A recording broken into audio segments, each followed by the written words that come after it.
Okay, this is going to be the first and maybe a series of videos about nuclear war. I'm getting a lot more emails and comments and people face to face at the shows that I do asking about nuclear war, radiation effects, and what they can do to protect themselves and their family. So this first one here, we're going to talk about the reality of nuclear war and why I'm not concerned about it and why North Korea doesn't concern me either. Okay, this is the first one I've done on the computer here on my laptop. We're going to have a little webcam up here. We're going to try this to see how it comes out, see if it's any easier for me. All right, let's say there's first of all, North Korea. I'm not too concerned about North Korea. Here's why. North Korea, whether or not he has a miniaturized version that can fit on a missile, top of a missile, and whether or not he can even get it here is a big question to me. Okay, he's got longer range ones now. He's tested. Does he really have the ability to actually do it? He might still be years away from that. I'm not concerned about any of that. Even he doesn't have the aiming ability. If he tries to hit, let's say, Los Angeles, it might plop off into the ocean. It might go off in the Nevada desert. We don't know. You and I don't know, put it that way. Neither do any of the fear mongers on YouTube. Our government knows. I'm sure our government knows much more about it than you and I. And I'm trusting that since I'm not hearing any major moves towards doing something about the guy, I'm not concerned about it. That's pretty much it. Plus, I understand a little more than a lot of you about the effects of nuclear war and a nuclear detonation. All right, let's go over this a little bit. First of all, if you learned all this stuff from the movies, especially from the 80s, all the anti-nuke movies that were out there about nuclear war and nuclear winter and all the things that are supposedly going to happen to you if we have a nuclear war, then you know nothing. Yeah, pretty much, yeah. So go back and start looking at it. Here's some reality for you. I'm going to be doing this. Like I said, it's the first time I've done this on the computer. Going to be reading some notes and some things that I have on the computer here. Okay, let's take Washington D.C. this time. Washington D.C. Um, and there was a confidential internal memo, a 2004 study by the Department of Homeland Security examining the effects of terrorist nuke detonated on Washington, D.C. They discovered that a 10 kiloton nuke, which is around the size of the Hiroshima and Nagasaki bombs, detonated at ground level would result in about 15,000 immediate deaths and another 15,000 casualties from the blast, thermal flash, and initial radiation release.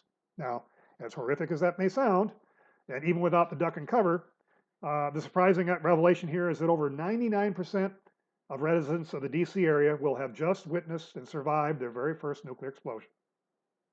Yeah, about 1% of the people would actually would die in the immediate blast, ground zero type of thing, okay? Clearly, the good news is most people would survive that initial blast. Okay, so here we have about 15,000 immediate deaths and about 15,000 that would die of the flash, the heat, the radiation blast, just the effects of the blast itself, of debris flying and so on, and thermal flash, radiation burns. Okay, and so 15,000 immediate and 15,000 later. In other words, within maybe hours. Okay, that's only about 1% of the population. So all those of you who said, "Oh, I don't care about nuclear war. I'm just going to face the bomb and I'll be dead." Well, unless you're at ground zero, you're going to wake up the next day and find out you're still alive and not have any idea what you're going to do now because you didn't learn anything about radiation. The bombs got bigger and bigger in the 50s and 60s, and we thought, we gave up our hands and threw up our hands in the air and said, well, we can't survive them, so why bother trying? And the reality would be different. A lot of people survived both blasts of Nagasaki and Hiroshima. Yeah, there were people that survived both of them. All right. So only about 1% of the population would die. Now, again, assuming he could actually hit DC, only about 1% of the population would die. But it goes on here. But the study also soberly determined that as many as 250,000 people could soon have risk of lethal doses of radiation from the fallout drifting downwind towards them after the blast. There was another study in August 2006 by the RAND Corporation looked at a terrorist 10 kiloton nuke arriving in a cargo container and being loaded off the port of Long Beach, California. Over 150,000 people were estimated to be at risk downwind fallout, again, many more than from the initial blast itself. But you also need to be taught something else. After the blast, attempting to outrun the downwind drift of the fallout is strongly discouraged. It only works if the wind direction, speed, and distance from ground zero is known and assures plenty of enough time to escape exposure in the open well before the fallout would arrive along their likely clogged route. They must also be taught that sheltering in place is usually the better option, as the radioactive fallout loses 90%. Get this now. The radioactive fallout loses 90% of its lethal intensity in the first 7 hours and 99% of it in 2 days of its lethal intensity. So for those requiring sheltering for the fall, the majority would only need to have a 2 or 3 days full-time bunkering down, not weeks on end, before safely joining an evacuation, if even that is still necessary by then.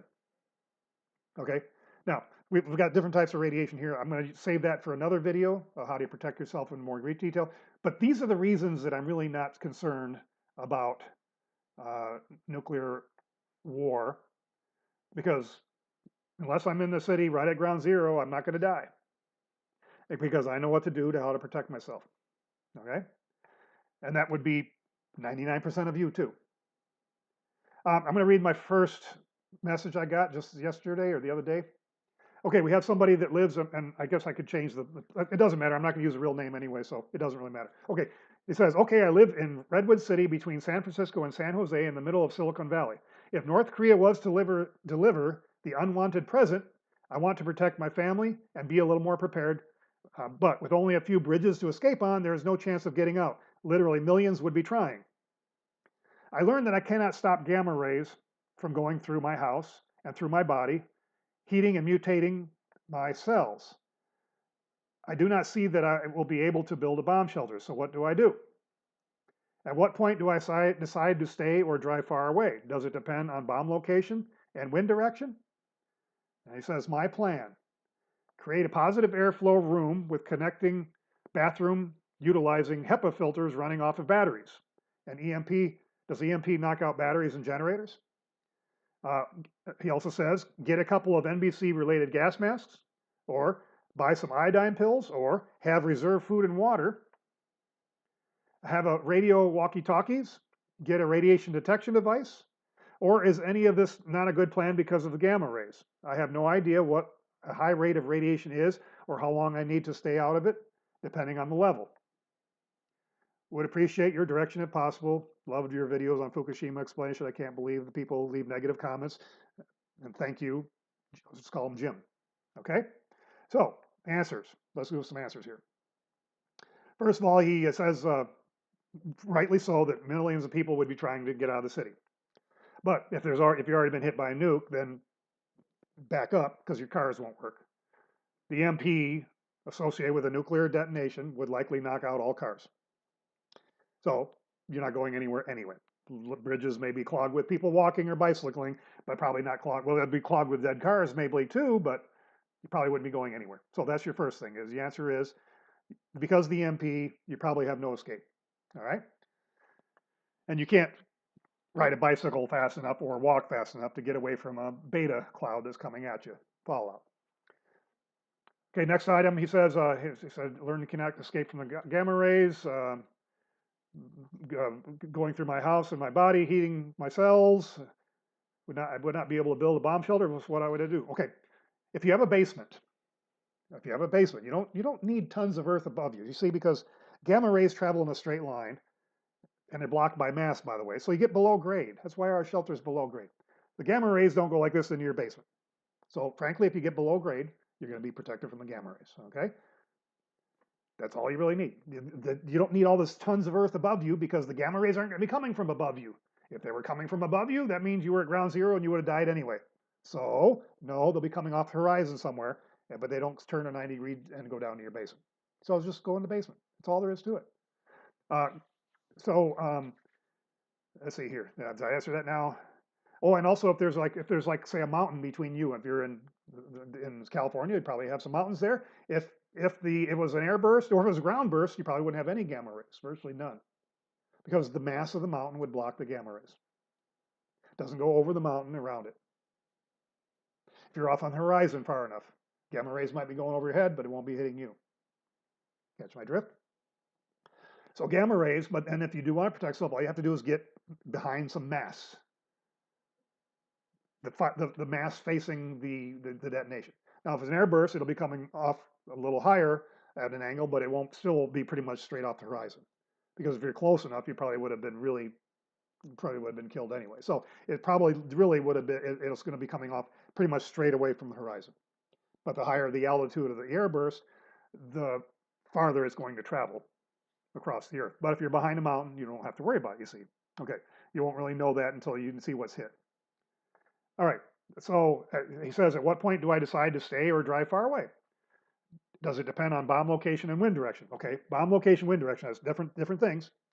Bomb location, like I say, air burst, ground burst. If there's ground burst, it's going to be mostly beta. Beta attaches a piece of dust or dirt, goes up in the air, and the wind carries it, comes down as we call fallout. Not as dangerous.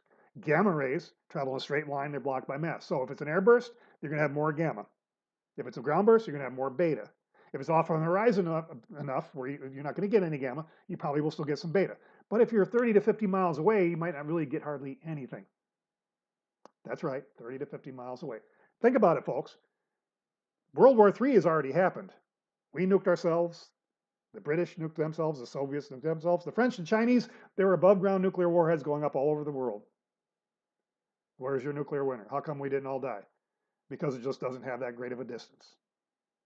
Yeah, that's it.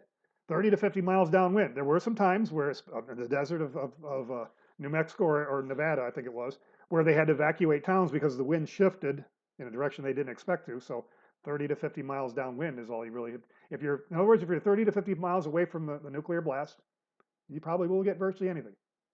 That's it. That's right.